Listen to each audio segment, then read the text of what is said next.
Hey everybody, we're at TerrificCon. I'm Drew at SplashPages, and I'm absolutely excited. We have a legend, Mr. Gene Ha. Sir, how are you? I'm doing good. Hello to everybody out there in the Splash Page fandom world. Oh, indeed. Thank you. That was a first for this one.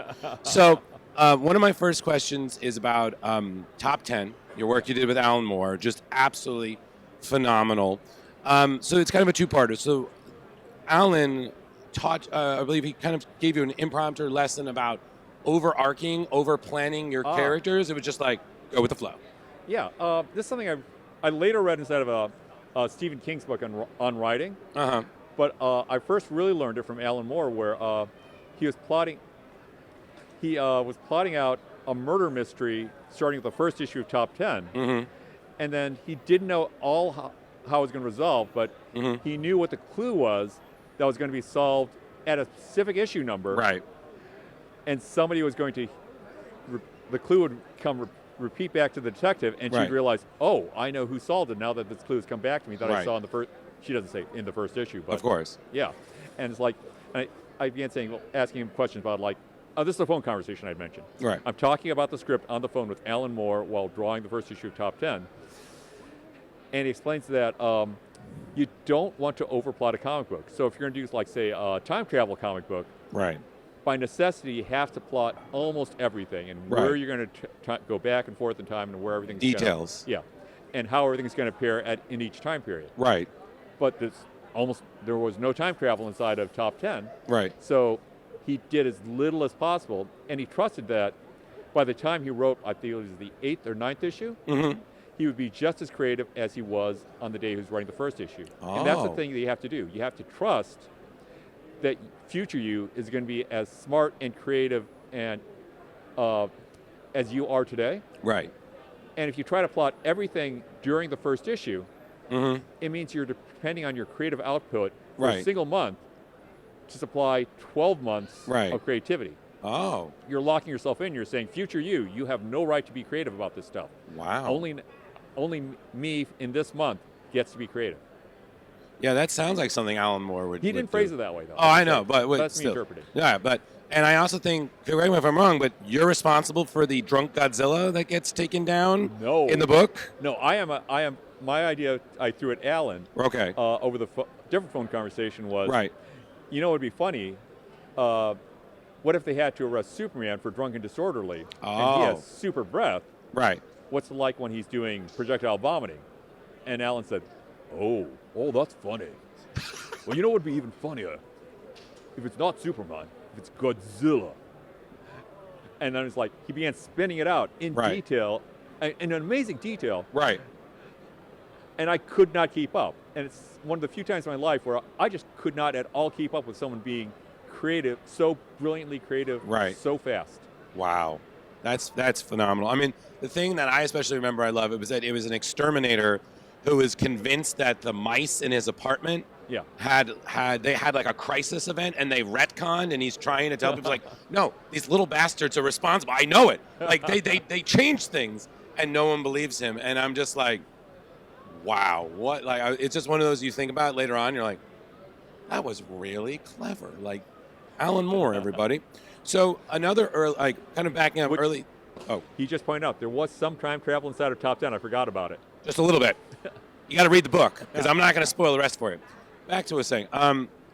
Going back earlier, you got a chance to work with the late great Archie Goodwin. Oh yeah. And that was Showcase '95, issue 11, I believe. How did that go? Oh, Archie Goodwin contacted me pretty early in my career, asked me if I wanted to do a short story inside of Showcase, and I'd get to pick the writer. Right.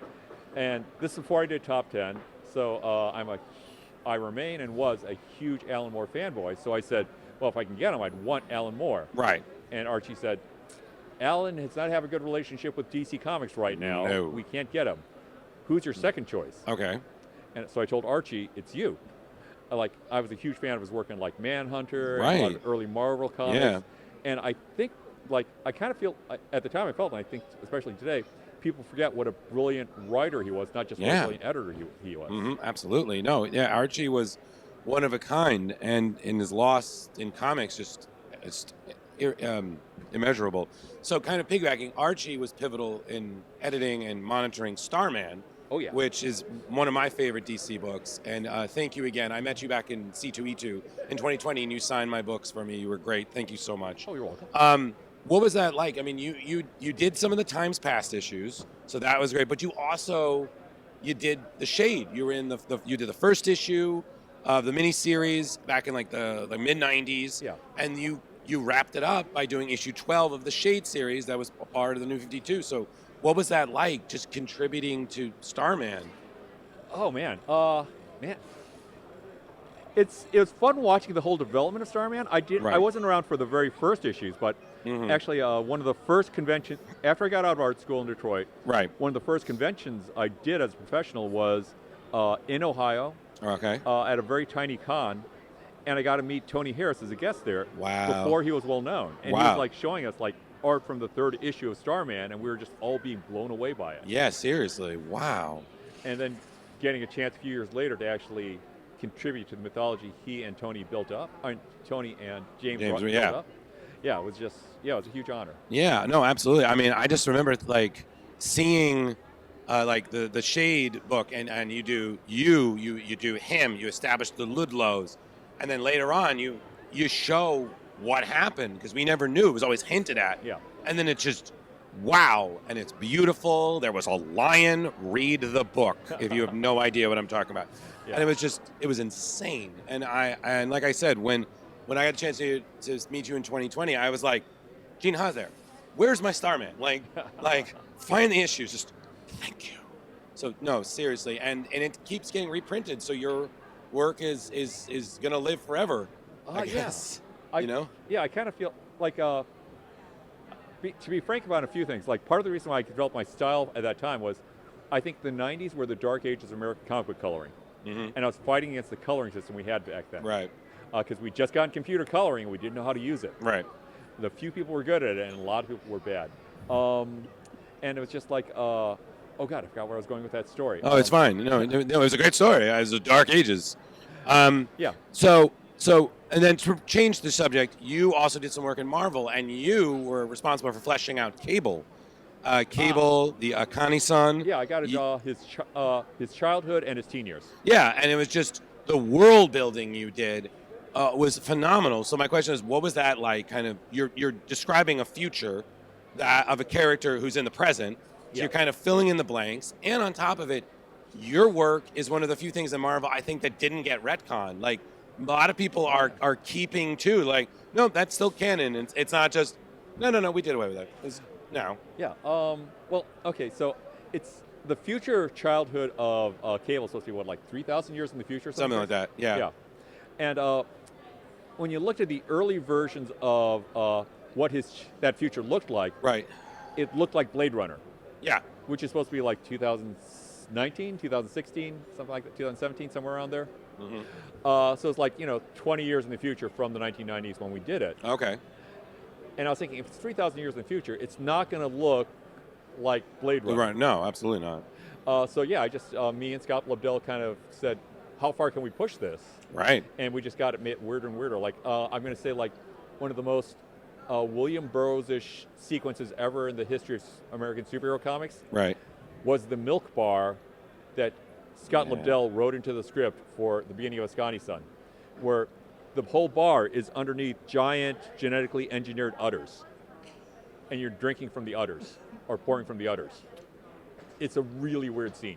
Yeah, I do not remember that in Clockwork Orange, so that is, yeah. So the last question I have is actually something I learned about you. You kind of share a similar thing to James Robinson. You guys like collecting, like going to hobby stores and collecting. I am actually not a collector. Okay, but you do like shopping? I like going to. Well, here's the thing. Okay. I'm kind of a fan of geeking out. Okay. And even if I don't share a geek interest with another geek, I like hearing them talk about what they're passionate about and what makes certain things really special from their geek point of view. Okay. So like if they're really into, Pokemon fans are a really great example, but I'm not into Pokemon. Okay. But I love hearing adults or kids talk about how much they love Pokemon. How they evolve. Okay. I like hearing Like I like listening. I'm not a fan of Twilight. I like hearing Twilight fans explain why it's such an interesting series to them. I like hearing geeks talk about what they're passionate about. Right. If they want to kind of share their love for it, expand out the love of geekdom. So anyone who wants to invite other people into geekdom is my friend. Oh, okay. You know, if you want to keep people out of your geekdom, like, no, you have to know this much trivia before you're allowed to be a fan. It's kind of like, go away. Have fun, but you're not. No. That's not what we need. Oh, that's a really interesting way of looking at it. Thank you, Gene. That was wonderful.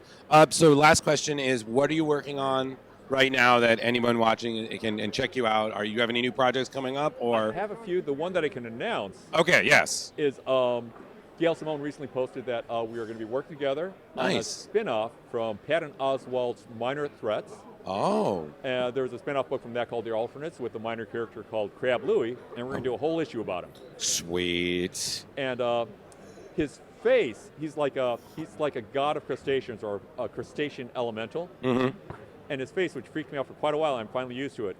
I haven't started drawing yet, but I'm finally used to the idea of it. Right. There's a lobster on top of his head, nose with a lobster on the bottom of his head. And their claws meet over here to form arches. The eyebrows. Yeah, no, it's a crustacean Bane mask, basically. Yeah. They're living lobsters. Oh, yeah. Oh, wow. No, they're just stuck forever on this biped's face. Okay, thank you, Gene. That's nightmare fuel for me. Yeah, that's why I was so disturbed by it. Yeah, no, I that's like if someone had live spiders on their face. I can't handle that. So, thank you. I'm going to go die now. But everybody, Gene Ha, please check out his work. Please support. He's really nice to meet, and he's very patient. So, definitely, any con, make a point to see this guy. Thank you so much, everybody watching. Stay tuned. We got more for TerrificCon. Have a great one. Yeah. Hey!